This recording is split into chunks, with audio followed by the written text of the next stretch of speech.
교우 여러분 모두 평안하신지요? 벌써 5월입니다. 5월의 첫 주일 예배의 자리로 나오신 여러분들을 환영하고 축복합니다. 예배하는 여러분들과 여러분들의 가정에 하나님의 평강이 함께 하시기를 기도합니다. 우리 함께 침묵으로 기도하면서 5월 3일 주일 예배를 시작하겠습니다.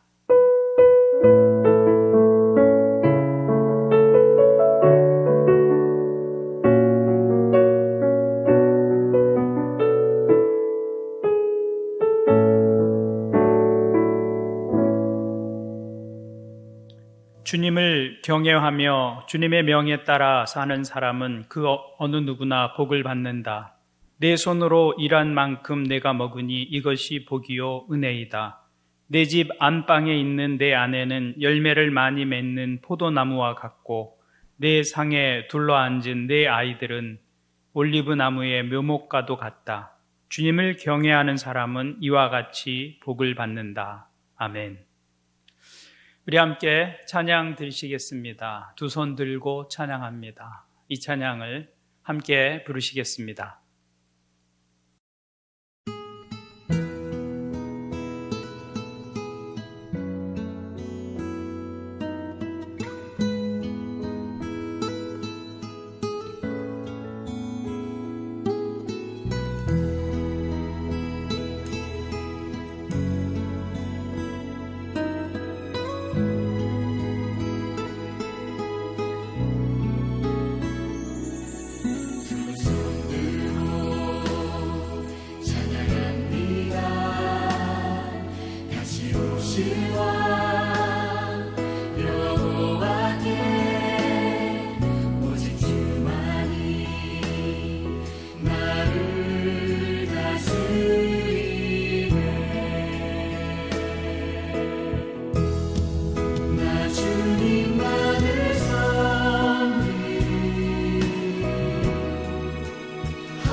우리 함께 기도하는 시간을 갖겠습니다. 있는 자리에서 몇 가지 기도 제목을 가지고 함께 기도해 주시기를 바랍니다. 먼저는 나라와 민족 그리고 이웃을 위해서 기도해 주십시오. 우리가 어려운 때를 지나고 있습니다. 서로 연대하고 또 동료의식을 가지고 함께 이 어려움을 헤쳐나갈 수 있도록 위해서 기도해 주시기를 바랍니다. 더함교우들의 가정과 또 직장과 생업을 위해서 기도해 주십시오. 또 일상이 속히 회복되고 또 다음 주에 우리의 예배가 다시 재개될 수 있도록 위해서 기도해 주시기를 바랍니다. 이천에 화재로 인한 희생자들이 있습니다. 희생자들 가족을 위해서 기도해 주시고요. 또 강원도에서는 산불로 큰 어려움을 겪고 있습니다. 산불로 인한 피해가 복구되고 그런 일들이 다시 반복되지 않도록 이 사회를 위해서도 기도해 주시기를 바랍니다. 몇 가지 기도 제목 가지고 함께 기도 드리시겠습니다. 하나님 아버지, 우리 함께 살아가는 이 나라, 이 민족, 우리의 이웃들을 위하여서 기도합니다. 참으로 긴 시간, 마치 터널과 같은 시간을 지나고 있습니다. 이제 그 터널의 끝이 가까이 옴을 느낍니다. 그러나 이 어려움은 당분간 또 계속될 것입니다. 경제적으로 어려운 사람들에게 또 힘든 시기가 될 것입니다. 사회가 연대하고 함께 사는 사람들이 손을 잡고 이 어려움을 이겨나갈 수 있도록 지혜도 주시고 우리 안에 용기도 주시고 또 서로를 위로하고 격려할 수 있는 공동체의 마음을 더하여 주옵소서.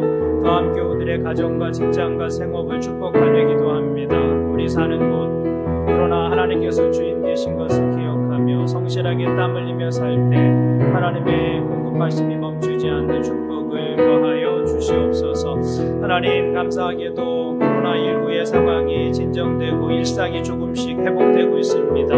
하나님, 이제 이전의 자리로 우리가 다시 돌아갈 수 있도록 은혜를 베푸시고 특별히 다음 주일부터 우리의 예배가 재개되기를 기다리고 있습니다. 하나님, 함께 모여 예배하는 즐거움을 회복하고 전심을 다해 주님을 만나고 예배하는 축복을 우리 가운데 더하여 주시옵소서. 이천에 지난주에 있었던 화재로 많은 희생자가 있었습니다. 그 가족들의 아픔과 슬픔을 만져주시고 이 땅에 안전보다 이익을 우선하는 이런 구조적 모습들이 변하는 기회가 될 수 있도록 도와주시옵소서. 강원도에는 산불로 인한 피해가 막심합니다. 복구되고 다시 반복되지 않도록 하나님께서 살피시고 보호하여 주옵소서. 오늘 예배 가운데 임재하실 주님을 기대하오며 주님을 바라봅니다. 오셔서 우리와 함께하여 주옵소서. 감사합니다. 예수님의 이름으로 기도하옵나이다. 아멘.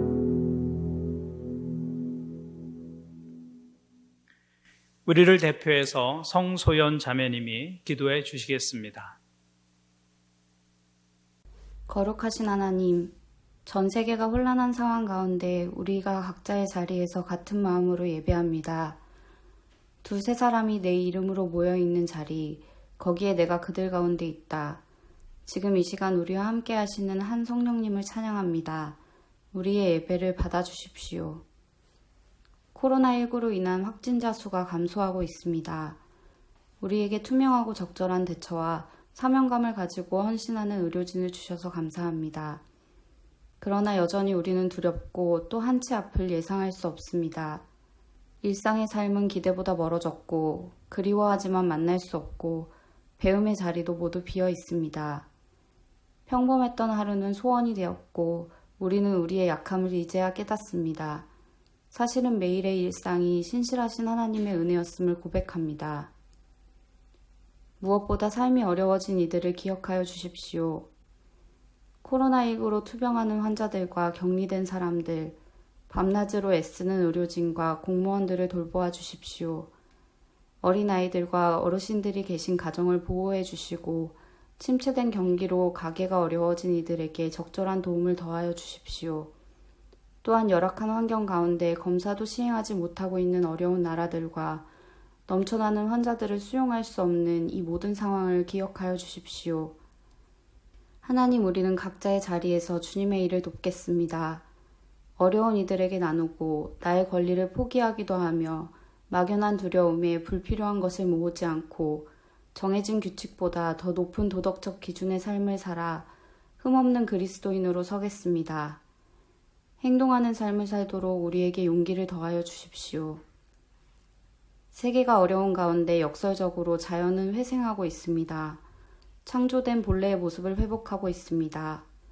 그동안 우리가 얼마나 우리의 편의만을 생각하며 이기적으로 생활하였는지 돌아봅니다. 땅을 정복하여라. 바다의 고기와 공중의 새와 땅 위에 살아 숨쉬는 모든 생물을 다스리라는 주님의 말씀의 진짜 의미를 우리는 이 위기 속에서 깨닫습니다. 주님이 주신 모든 계절을 귀하게 여기며 책임감 있게 살겠습니다. 코로나19가 종식된 이후에도 우리는 이 모든 일을 기억하고 자신을 검열하며 살아가도록 하여 주십시오. 나라 곳곳이 화재로 인한 어려움을 겪고 있습니다. 어떤 이들은 집을 잃었고 또 사랑하는 사람을 잃었습니다. 더한 어려움을 겪고 있는 사람들을 위로하여 주시고 또 진화를 위해 애쓰는 사람들을 기억하여 주십시오. 화재가 진압되고 일상의 모습을 회복할 수 있도록 도와주십시오. 오늘 예배 가운데 주실 말씀을 기대합니다. 전하는 말씀에 힘이 있게 하시고 말씀을 듣고 반응할 때 우리 가운데 일하실 성령님을 바랍니다. 오늘 우리의 예배가 주님께서 받으실 향기로운 예배가 되기를 소원합니다. 우리의 도움이 천지를 지으신 여호와의 이름에 있습니다. 우리의 소망이 주님께만 있습니다.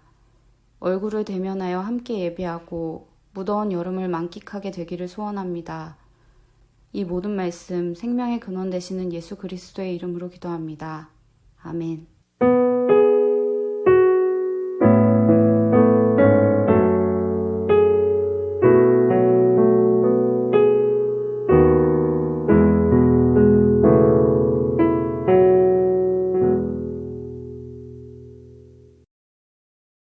교회 소식을 알려드리겠습니다. 이 시간 함께 예배하는 교우 여러분들을 환영하고 축복합니다. 옆에 있는 가족들과 함께 인사 나누겠습니다. 하늘 복 많이 누리세요. 우리가 온라인으로 예배하는 예배는 오늘까지 드립니다. 그리고 다음 주일부터는 현장 예배를 다시 시작합니다. 현장 예배를 드리더라도 사회적 거리 두기를 지키면서 예배해야 하기 때문에 한 번에 예배할 수 있는 인원이 20명으로 제한됩니다. 그래서 당분간 예배를 2부로 나누어서 드리도록 하겠습니다. 1부 예배는 10시에 시작합니다. 시니어 목장과 장년 목장이 중심이 되어서 예배 드리도록 하겠고요. 2부 예배는 11시 30분에 시작되는데 머페 목장과 시아 목장을 중심으로 예배하도록 하겠습니다. 바뀌어진 예배 상황을 잘 이해해 주시고 적응해 주시기를 부탁을 드립니다. 다음 주 예배는 10시에 일부 예배가 시작됩니다. 기억해 주시기를 바랍니다. 신약 필사를 자원하시고 마치신 분들은 다음 주일 예배에 오실 때에 노트를 가지고 오셔서 제출해 주시기를 바랍니다. 다음 주일 예배 순서 담당자를 알려드리겠습니다. 주일 대표기도 1부 예배는 황유숙 권사님께서 또 2부 예배는 성소은 자매가 담당해 주시겠습니다. 필요한 공지사항이나 변경된 계획들은 카톡을 통해서 알려드리겠습니다. 이 상황을 위해서 계속해서 기도해 주시기를 바랍니다. 이 시간에는 하나님의 말씀을 함께 읽는 시간을 갖겠습니다. 오늘 우리에게 주시는 하나님의 말씀은 에스겔 47장 1절부터 12절 말씀입니다. 오늘 말씀은 청소년부 최유라 학생이 읽도록 하겠습니다. 교우들께서는 함께 눈과 입으로 읽어주시기를 바랍니다. 그가 나를 데리고 다시 성전 문으로 갔는데 보니 성전 정면이 동쪽을 향하여 있었는데 문지방 밑에서 물이 솟아나와 동쪽으로 흐르다가 성전의 오른쪽에서 밑으로 흘러내려가서 제단의 남쪽으로 지나갔다. 또 그가 나를 데리고 북쪽 문을 지나서 바깥으로 나와 담을 돌아서 동쪽으로 난 문에 이르렀는데 보니 그 물이 동쪽 문의 오른쪽에서 솟아나오고 있었다. 그가 줄자를 가지고 동쪽으로 재면서 가다가 천자가 되는 곳에 이르러 나더러 물을 건너보라고 하기에 건너보니 물이 발목에까지 올라왔다. 그가 또 재면서 가다가 천자가 되는 곳에 이르러 나더러 물을 건너보라고 하기에 건너보니 물이 무릎까지 올라왔다. 그가 또 재면서 가다가 천자가 되는 곳에 이르러 나더러 물을 건너보라고 하기에 건너보니 물이 허리까지 올라왔다. 그가 또 재면서 가다가 천자가 되는 곳에 이르렀는데 거기에서는 물이 내가 건널 수 없는 강이 되었다. 물이 불어서 헤엄을 쳐서나 건널까 걸어서 건널 수 있는 물은 아니었다. 그가 나에게 말하였다. 사람아, 네가 이것을 자세히 보았느냐? 그런 다음에 그가 나를 강가로 다시 올라오게 하였다. 내가 돌아올 때에는 보니 이미 강의 양쪽 언덕에 많은 나무가 있었다. 그가 나에게 일러주었다. 이 물은 동쪽 지역으로 흘러나가서 아라바로 내려갔다가 바다로 들어갈 것이다. 이 물이 바다로 흘러들어가면 죽은 물이 살아날 것이다. 이 강물이 흘러가는 모든 곳에서는 온갖 생물이 번성하며 살게 될 것이다. 이 물이 사이로 흘러들어가면 그 물도 깨끗하게 고쳐질 것이므로 그곳에도 아주 많은 물고기가 살게 될 것이다. 강물이 흘러가는 곳이면 어디에서나 모든 것이 살 것이다. 때에는 어부들이 고기를 잡느라고 강가에 늘 늘어설 것이다. 어부들이 엔게디에서부터 에네글라임에 이르기까지 어디에서나 그물을 칠 것이다. 물고기의 종류도 지중해에 사는 물고기의 종류와 똑같이 아주 많아질 것이다. 그러나 사해의 진펄과 개펄은 깨끗하게 고쳐지지 않고 계속 소금에 절어 있을 것이다. 그 강가에는 이쪽이나 저쪽 언덕에 똑같이 온갖 종류의 먹을 과일나무가 자라고 그 모든 잎도 시들지 않고 그 열매도 끊이지 않을 것이다. 나무들은 달마다 새로운 열매를 맺을 것인데 그것은 그 강물이 성소에서부터 흘러나오기 때문이다. 그 과일은 사람들이 먹고 그 잎은 약재로 쓸 것이다. 아멘. 오늘 우리가 읽은 말씀은 에스겔이 본 성전에 관한 환상을 기록하고 있습니다. 에스겔은 회복된 성전에서 물이 흘러나오는 모습을 봅니다. 성소의 문지방으로부터 물이 흘러나왔는데 그 물이 동쪽 문을 통해 흘러가면서 점점 더 깊어졌습니다. 처음에는 발목에 차던 물이 점차 무릎에 이르고 허리에까지 차오르더니 마침내는 능히 건널 수 없는 큰 강물이 되었다고 기록하고 있습니다. 그 강물 양쪽 언덕을 보니까 많은 나무들이 서 있었습니다. 그 강물이 아라바라고 하는 요단 계곡을 통해서 마침내는 사해 바다를 향해 흘러갑니다. 그 물이 흘러가자 죽었던 사해 바다가 살아납니다. 이 강물이 흘러가는 곳마다 생명의 역사가 일어나는 것을 보여주고 있는 것입니다. 강둑에는 온갖 열매 맺는 나무가 자라고 물이 닿는 곳에는 온갖 생물이 번성합니다. 그 강물을 먹고 자란 나뭇잎은 약재가 되었습니다. 강물을 머금은 잎사귀조차도 그 강물의 회복과 치유의 능력을 가지게 되었다는 것입니다. 이 환상을 통해서 성경이 우리에게 전하고자 하는 메시지가 무엇이겠습니까? 바벨론의 침공으로 인해 폐허가 된 예루살렘 성전이 장차 회복되고 그 성전으로부터 생명의 역사가 시작되어서 바깥 세상을 향해 흘러가게 될 것이라는 것을 보여주고 있는 것입니다. 그래서 에스겔은 성전에서 물이 흘러나오는 것을 보고 또 그 물이 닿는 곳마다 생명의 역사가 일어나는 것을 봅니다. 여러분, 성전에서 흘러나온 이 물이 무슨 물이겠습니까? 만약 우리 교회 문지방에서 물이 나와서 계단을 타고 흘러나간다면 그것은 틀림없이 어딘가 파이프가 새는 것입니다. 그런데 에스겔이 본 그 성전에서 흘러나온 물은 무슨 물이겠느냐? 그 물은 성전에서 시작된 하나님의 은혜의 역사, 하나님의 생명의 역사를 상징적으로 표현하고 있는 것입니다. 성경에서 물은 생명이며 축복입니다. 여러분, 물이 없으면 어떻게 됩니까? 그곳은 사막이 됩니다. 물이 없는 곳이 사막입니다. 황무지로 변하는 것입니다. 이스라엘 백성에게는 물이 없다는 것은 곧 저주이고 죽음을 의미했습니다.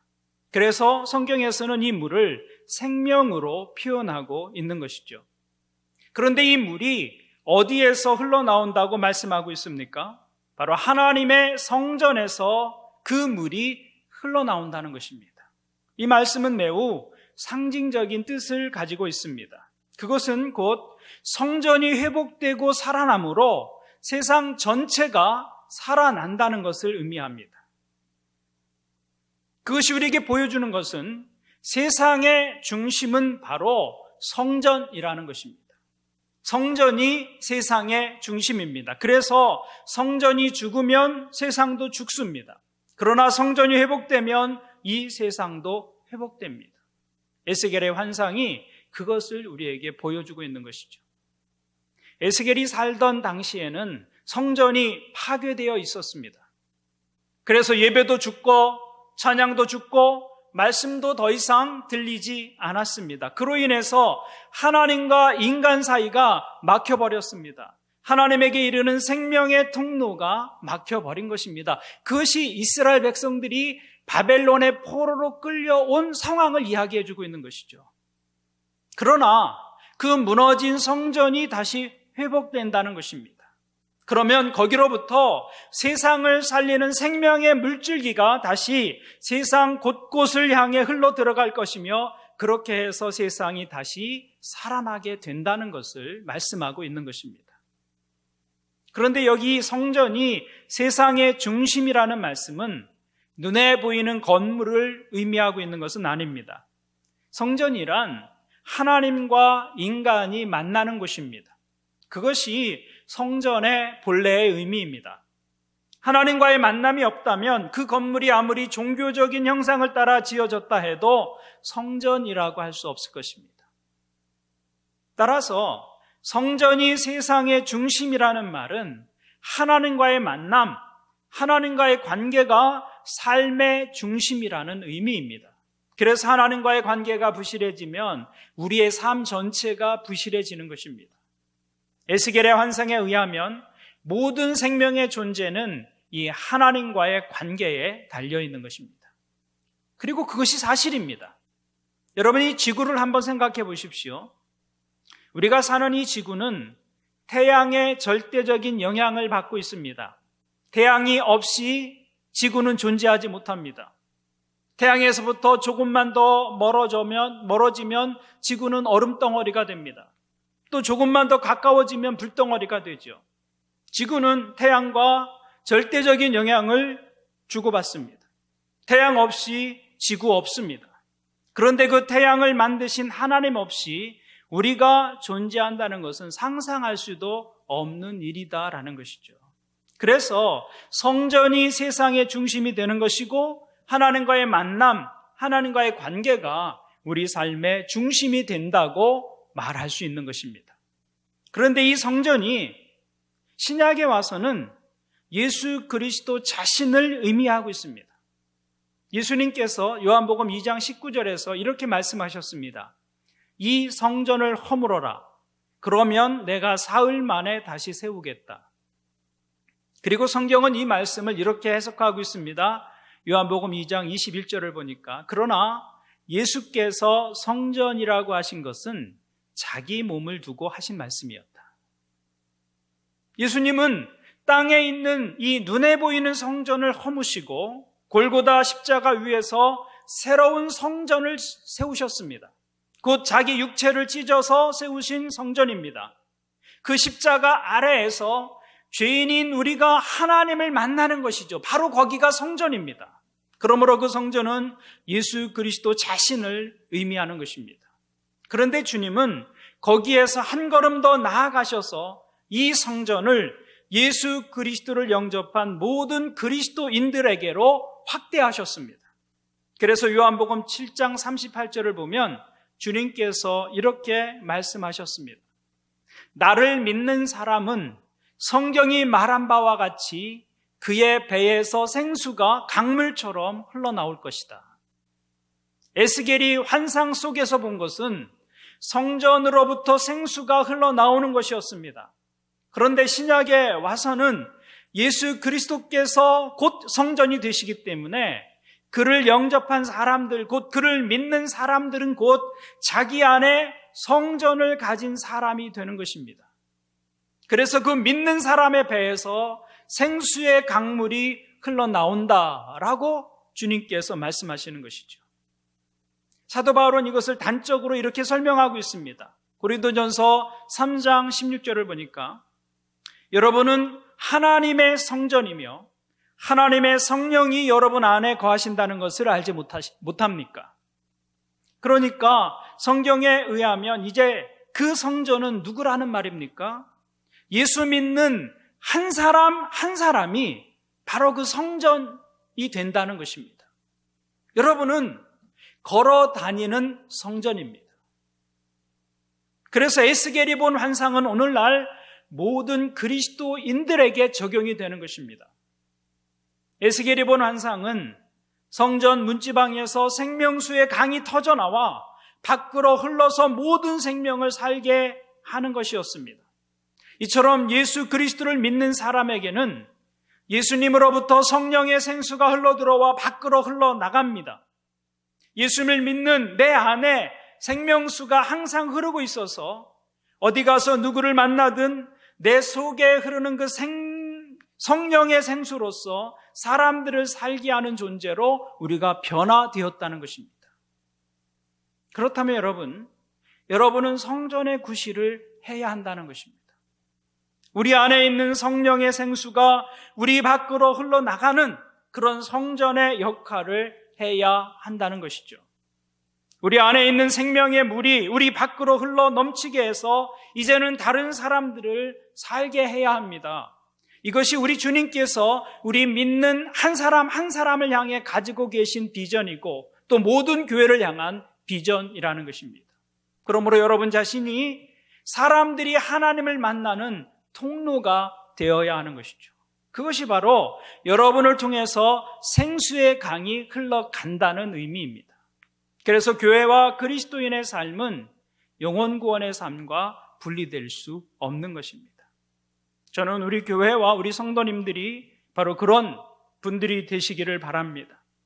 어느 곳을 가든지 세상을 살리고 세상을 풍요롭게 하며 세상을 살맛나게 하는 사람들이 되시기를 바랍니다. 그것이 자기 안에 성령을 모신 사람들, 내 안에 성전이 있는 사람들의 삶의 모습이다라는 것이죠. 그러려면 우리가 어떻게 해야 할까요? 먼저 우리가 이 생명의 강을 경험해야 한다는 것입니다. 3절에서 5절을 보면 성전에서 나온 물이 4단계로 소개되고 있습니다. 처음엔 발목에 차더니 점차 그 물이 무릎으로 올라옵니다. 그리고 허리로, 그리고 마침내는 헤엄을 쳐야 건널 수 있는 큰 강물이 되었습니다. 이것이 바로 은혜의 속성이라는 것입니다. 은혜의 속성은 점점 깊어지는 것입니다. 하나님을 제대로 만나고 경험했다면 그 하나님과의 경험이 더 깊어지는 쪽으로 우리의 삶의 방향이 향하게 됩니다. 우리가 성령님을 모시고 산다면 우리의 삶 가운데 성령님의 영향력은 계속 확장되어 간다는 것이죠. 그것이 성전에서 나온 물이 점점 깊어진다는 말의 의미입니다. 어떤 사람이 처음 그리스도인이 되었을 때는 그 믿음이 주로 주일에 드러납니다. 일상에서는 다른 사람과 별 차이가 없어 보이는데 주일 아침에 시간이 되면 성경을 들고 교회를 향합니다. 마치 발목이 은혜를 받은 사람처럼 주일에는 교회 생활을 시작하는 것이죠. 그래서 주일에 교회에 나와서 예배하고 또 믿는 사람들과 함께 교제하니까 내가 믿음이 있는 사람처럼 생각이 됩니다. 그런데 월요일이 되어서 직장으로 일터로 삶의 현장으로 나가면 믿는 사람인지 안 믿는 사람인지 잘 구분이 안 될 때가 있습니다. 처음엔 그럴 수 있습니다. 그러나 신앙이 좀 더 깊어지면 하나님께서 주일에만 내게 의미가 있는 분이 아니라 매일매일의 내 삶에서 의미가 있는 분으로 자리하게 됩니다. 그래서 그 하나님이 점점 부부관계에도 영향을 주게 되고 자녀를 양육하고 또 교육하는 문제에도 영향을 주게 되고 점점 가정생활 전반에 영향을 주게 됩니다. 그리고 그 영향력이 점점 확대되어서 직장에서 혹은 일터에서 내가 일하는 방식을 바꾸게 만듭니다. 다른 사람과 관계를 맺고 교제하는 방식, 여가를 활용하는 방식, 돈을 사용하는 모습, 내 삶의 모든 영역에 대해서 하나님이 말씀하시고 하나님이 간섭하시기 시작합니다. 그래서 이제는 교회에서의 하나님이 내 가정에서의 하나님이 되시고, 내 가정에서의 하나님이 내 직장과 사업에 있어서 하나님이 되십니다. 그리고 그 하나님이 내 삶의 모든 영역에서 하나님이 되시는 것이죠. 이렇게 하나님을 향한 믿음과 사랑과 헌신이 점점 깊어지는 것입니다. 발목에서 무릎으로, 무릎에서 허리로, 그리고 능히 헤엄쳐야 건널 수 있는 그런 은혜를 맛보게 되는 것이죠. 그래서 5절을 보십시오. 그가 또 재면서 가다가 천자가 되는 곳에 이르렀는데 거기에서는 물이 내가 건널 수 없는 강이 되었다. 물이 불어서 헤엄을 쳐서나 건널까 걸어서 건널 수 있는 물은 아니었다. 저는 예배하는 여러분들 모두가 여기까지 오게 되기를 바랍니다. 성령의 강에 빠진 상태입니다.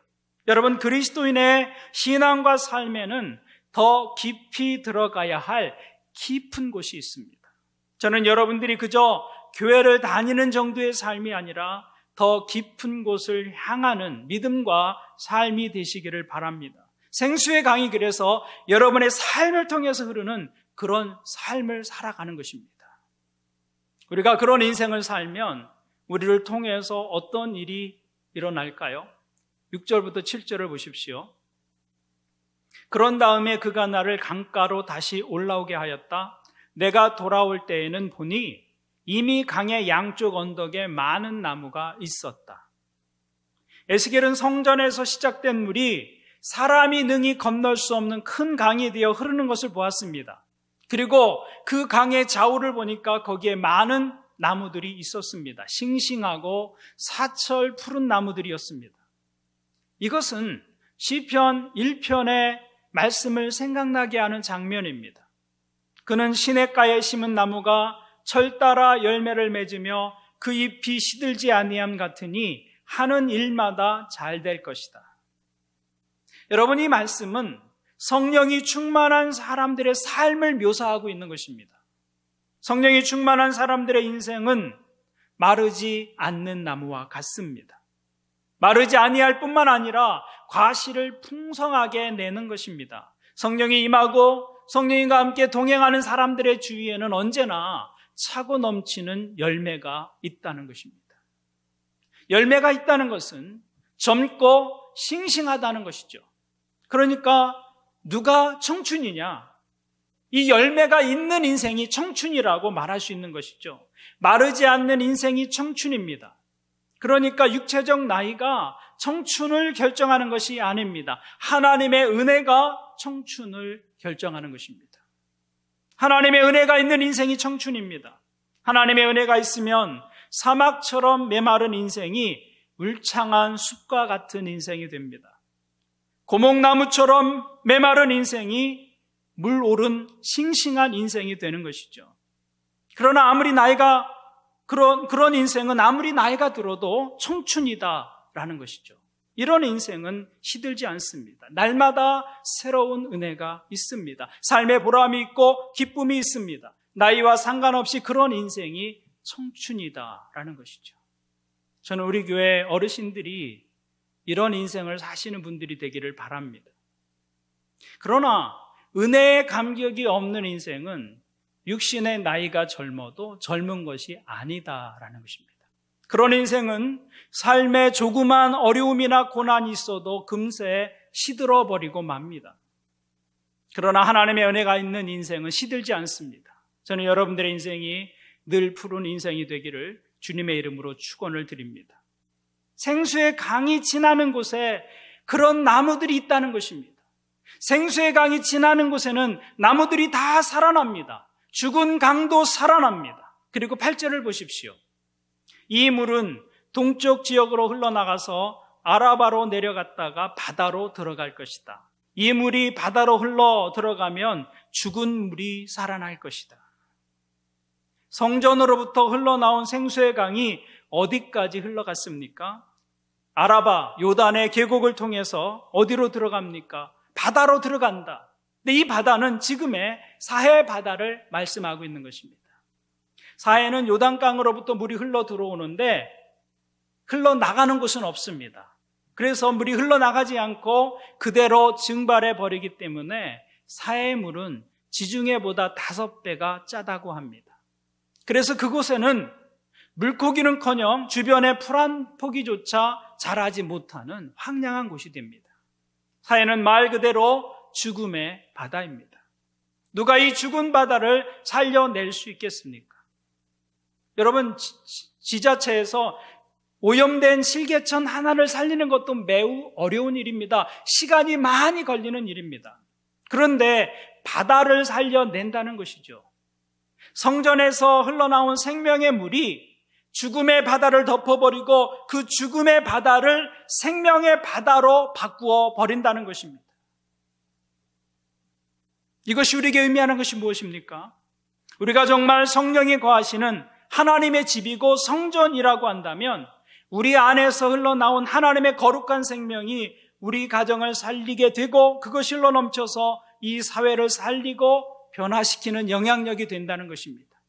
죽음의 바다가 생명의 바다가 된다는 것입니다. 절망이 소망이 되고 슬픔이 기쁨이 된다는 것이죠. 그 물이 흘러가는 곳에는 이런 변화가 있다는 것입니다. 우리가 성령을 가진 사람들이라면 이제 우리를 통해서 그런 일이 일어나야 한다고 말씀하고 있는 것이죠. 내가 변할 뿐만 아니라 주변을 변화시키는 주체가 되어서 살아가는 것입니다. 사막은 모든 것을 마르게 합니다. 거기에는 메마른 바람만 있습니다. 그래서 모든 것을 황폐하게 만듭니다. 그러나 성령의 사람은 생명의 물을 소유한 사람들입니다.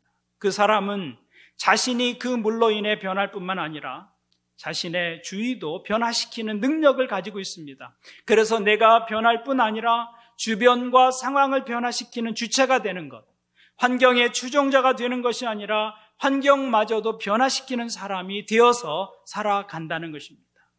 저는 여러분들이 다 이런 생명의 물을 가진 싱싱한 믿음의 사람들이 되시기를 바랍니다. 그래서 여러분들이 접촉하는 것들마다 죽음이 생명으로 변하고 절망이 소망으로 변하고 슬픔이 기쁨으로 변하는 그런 축복이 있기를 바랍니다. 그러기 위해서 우리가 꼭 기억해야 할 것이 있습니다. 그것은 이 변화의 시작이 매우 미미하게 시작되었다는 것입니다.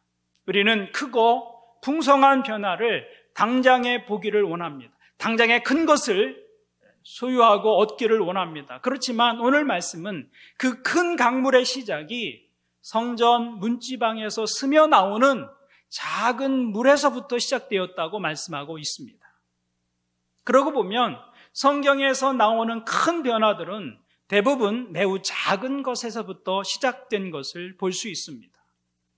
엘리야 선지자 시절에 이스라엘에 3년 반이나 계속되는 가뭄이 들었습니다. 그런데 그 가뭄을 해결하는 큰 비가 어떻게 시작되었습니까? 엘리야가 기도하자 손바닥만한 작은 구름이 떠오른 것을 보게 됩니다. 그 손바닥만한 작은 구름에서부터 3년 반의 가뭄을 해결하는 많은 비의 역사가 시작된 것을 볼 수 있습니다. 신약에서도 주님께서는 하나님의 나라를 설명하실 때 무엇이라고 말씀하셨습니까? 밀가루 속에 들어간 적은 누룩이 밀가루 전체를 변화시키는 것과 같다. 하나님의 나라는 그렇게 은밀하게 작게 시작된다는 것입니다. 겨자씨는 어떤 씨보다 더 작은 것이지만 자라면 새들이 날아와서 그 가지에 깃드는 큰 나무가 된다고 말씀하십니다. 그것이 하나님 나라의 모습이라는 것입니다. 보이지 않는 내면에서 시작되지만 나중에는 그것이 우리를 넘어서 세상을 향해 흘러가는 영향력으로 나타나게 된다. 그것이 하나님 나라의 모습이다라고 말씀합니다. 성경 속의 큰 변화는 작은 것에서부터 시작되었습니다. 우리는 당장에 큰 변화, 큰 역사, 큰 부흥을 보기를 원합니다. 그런데 우리가 진짜로 그런 변화를 만나고 경험하기를 원한다면 지금 우리 속에서 흐르는 물 한 방울 한 방울을 결코 무시하거나 놓쳐서는 안 된다는 것입니다. 우리 안에서 주님께서 시작하시는 작은 변화를 귀하게 여기고 그것을 매일 경험해 가는 것입니다. 그때 우리의 삶은 시간이 지나면서 더 큰 변화와 열매를 경험하는 인생이 될 것입니다. 그것이 생수의 강이 흐르는 삶이라는 것입니다. 오늘 말씀을 정리합니다. 이 세상은 마치 사회 바다처럼 거대한 죽음의 바다와 같습니다. 사회 바다의 물이 증발함으로 생명이 살 수 없는 짠바다, 죽음의 바다가 되었듯이 이 세상에서 거룩함은 점점 증발해버리고 욕심과 정욕의 농도가 점점 짙어지고 있습니다. 마치 사회 바다와 같습니다. 사랑은 증발해버리고 점점 이기심과 미움과 무관심이 가득합니다. 그 속에서 살아남기 위해서 사람들은 점점 더 독해지고 있는 것이죠. 그래서 세상은 마치 사회 바다와 같습니다. 그러나 오늘 주님은 저와 여러분이 그 죽음의 바다에 생명을 공급하는 그 생수가 되어라고 말씀하고 있습니다. 그것이 교회와 성도들의 사명입니다. 오늘 여러분의 삶에 이 생명의 역사가 있기를 바랍니다. 그러므로 우리가 이제부터 어떤 마음을 가져야 하느냐 하면 내 안에 있는 이 생명의 물이 다른 사람에게로 흘러간다는 생각을 가져야 할 것입니다. 하루를 시작하면서 오늘 내가 만나는 사람에게 이 생명의 물이 흘러가게 해야지 결심해 보는 것입니다. 아침에 아이들을 깨우면서 여러분을 통해서 생명의 물이 그 아이들에게 흘러가도록 해보십시오. 직장에 출근하면서 가게 문을 열면서 직장 동료들을 만나면서 오늘 내가 만나는 사람에게 생명의 물이 흘러가게 하는 것입니다. 여러분이 접촉하는 사람들에게 생명을 전해 주십시오. 소망을 전해 주십시오. 칭찬하고 격려해 주십시오. 기도가 필요한 사람들이 있다면 함께 기도해 주십시오. 복음이 필요한 사람들이 있다면 담대하게 복음을 말해주는 것입니다. 여러분 안에 있는 생명의 물이 다른 사람을 향해 흘러가도록 하는 것이죠. 그것이 우리가 이 땅을 살아가는 이유 가운데 하나인 것입니다. 예배하는 여러분 모두 다 이렇게 세상을 살리는 생명의 물이 되시기를 주님의 이름으로 축원을 드립니다. 아멘. 기도하시겠습니다. 하나님 아버지, 메마른 우리 인생에 은혜의 강물이 흘러오게 하시고 그 은혜의 강에서 하나님과 연결된 삶을 살게 해주셔서 감사합니다. 우리의 믿음과 삶이 더 깊은 하나님의 은혜를 경험하게 하시고 은혜가 깊어질수록 더 풍성한 삶과 인격의 열매를 가지고 살아가게 도와주옵소서. 성전에서 흘러나온 물이 주변을 변화시키고 생명의 열매를 맺듯이 우리도 자신을 변화시키고 세상을 변화시키는 성령의 사람들로 살아가게 도와주옵소서. 우리 안에 있는 생수의 강이 끊임없이 다른 사람과 세상을 향해 흘러가는 삶이 되게 도와주옵소서. 예수님의 이름으로 기도하옵나이다. 아멘.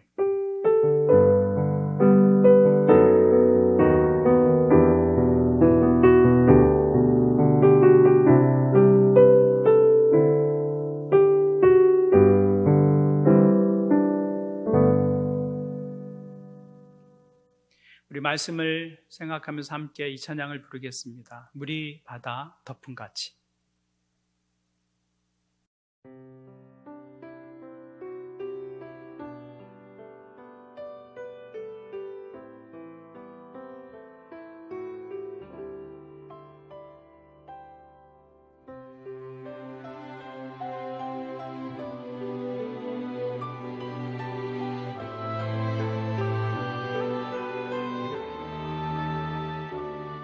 세상 모든 민족이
심장 가지고 우리 이제 일어나 주 따르게 하소서.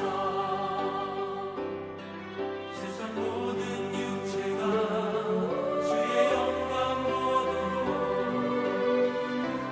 우릴 부르신 하나님, 주의 손과 발 되어 세상을 치유하며 주 섬기게 하소서. 우리 바다 높은 밭이 여호와의 영광을 인정하는 것이 온 세상 가득하리라. 우리 바다 높은 밭이 우리 바다 높은 밭이 우리 바다 높은 밭이 보리라. 그날에 주의 영광 가득한 세상 우리는 듣게 되리. 온 세상 가득한 승리의 방송.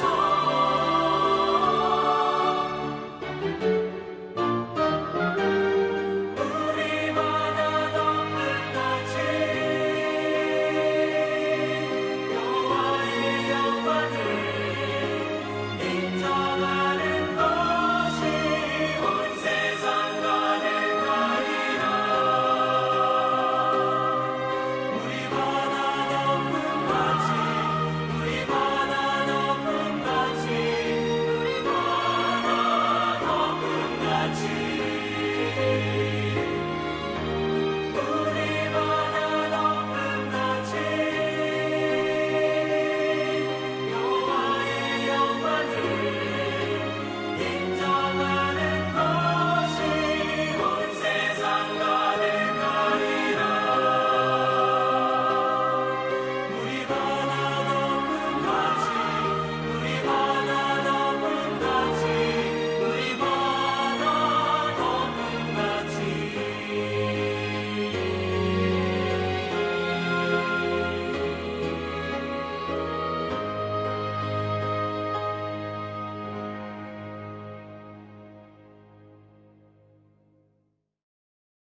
우리 함께 기도 드리시겠습니다.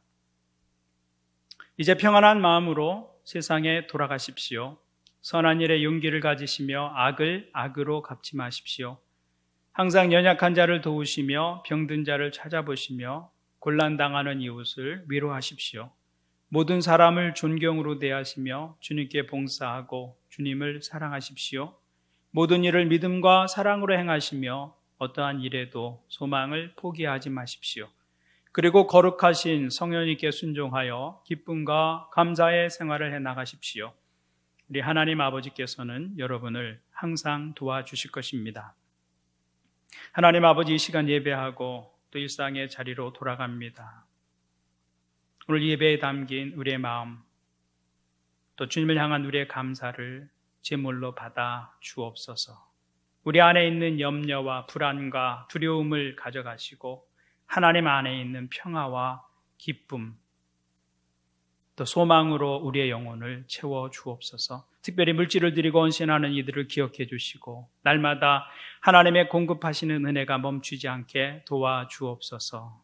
주님이 주신 것들을 자신만을 위해 사용하지 않고 하나님의 나라와 선한 일을 위해서 사용할 수 있는 선한 마음을 더하여 주옵소서. 특별히 이 시간 하나님의 은혜로 치유가 필요한 육체를 고쳐 주옵소서. 마음의 고통과 깊은 상처를 만져주시고 회복시켜 주옵소서. 다친 관계가 회복되고 묶인 상황과 환경들이 풀리고 열리는 은혜를 우리 가운데 더하여 주옵소서. 이제는 우리 주 예수 그리스도의 은혜와 하나님의 크신 사랑과 성령님의 임재와 교제가 죽음의 바다와 같은 세상 속에서 생수의 강이 흘러가게 하고 세상을 살리는 일에 자신을 들여 헌신하기를 원하는 하나님의 자녀들과 이 땅 가운데 함께 하시기를 간절히 축원하옵나이다. 아멘.